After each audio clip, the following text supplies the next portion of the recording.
Ready start. जिस दौर में दुनिया भर में विज्ञान नई ऊंचाइयां छू रहा है, नई नई तकनीकों के जरिए मनुष्य के लिए जोखिम वाले कामों को आसान बनाने के दावे किए जा रहे हैं, उस समय भी हमारे देश में सफाई का काम करते हुए लोगों की जान चली जाती है। सीवर की सफाई के दौरान होने वाली मौतों पर लंबे समय से गहरी चिंता जताई जा रही है।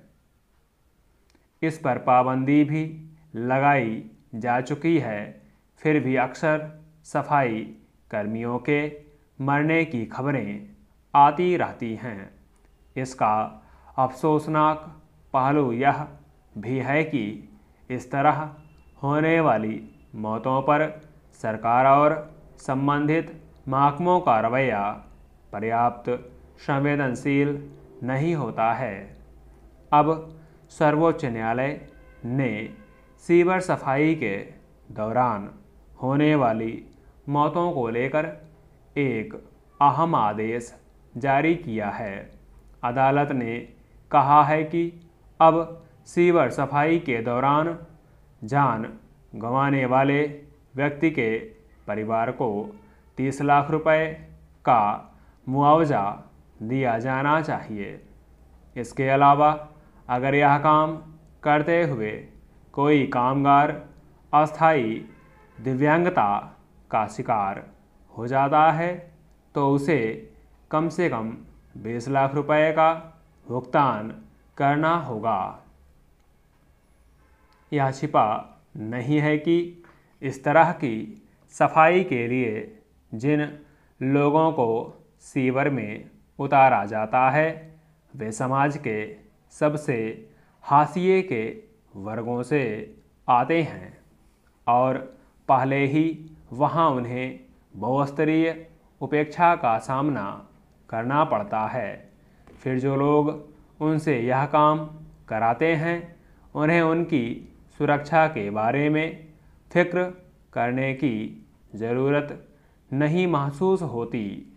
वरना क्या वजह है कि जहरीली गैसों के जोखिम से भरे हुए सीवर में उतरने वाले लोगों को गैस मास्क या अन्य सुरक्षा उपकरण मुहैया नहीं कराए जाते। इतना तय है कि यह काम कराने की जिम्मेदारी आमतौर पर नगर निगम या अन्य संबंधित सरकारी महकमों के अधिकारियों की होती है। मगर जब इस दौरान हादसा होता है उसमें मजदूरों की जान चली जाती है या कोई व्यक्ति किसी अंग से लाचार हो जाता है, तब या तो उसे पर्याप्त मुआवजा नहीं मिलता या फिर इसकी जिम्मेदारी के प्रति पर्याप्त संवेदनशीलता नहीं दिखती। कानून का उल्लंघन करने वाले अधिकारी कई बार बचे रह जाते हैं। सुप्रीम कोर्ट का आदेश इस लिहाज से अहम है कि इसमें मुआवजे के मामले में जिम्मेदारी तय की गई है। इंसानों से गहरे नालों या सीवर की सफाई कराने पर करीब 10 वर्ष पहले प्रतिबंध लगा दिया गया था, मगर आए दिन सीवर में उतरने वाले लोगों की मौत की घटनाओं से साफ है कि यह कानून शायद सिर्फ दस्तावेजों में सिमटा हुआ है। देश में आज भी हजारों लोग सीवर की सफाई करने के लिए हर तरह की जोखिम के बीच उनमें उतरने पर मजबूर हैं।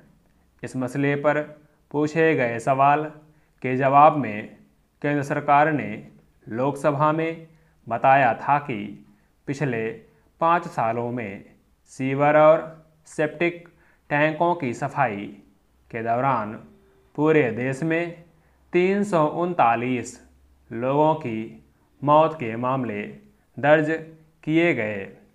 सवाल है कि जब ऐसा काम कराना न केवल अमानवीय हो बल्कि प्रतिबंधित भी हो, वह खुलेआम कैसे होता रहता है और उसे पूरी तरह रोकना किसकी जिम्मेदारी है।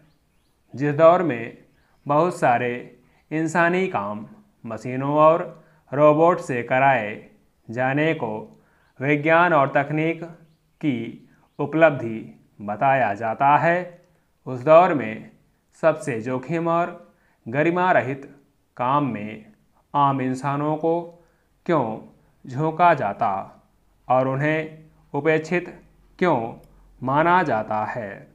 स्टॉप।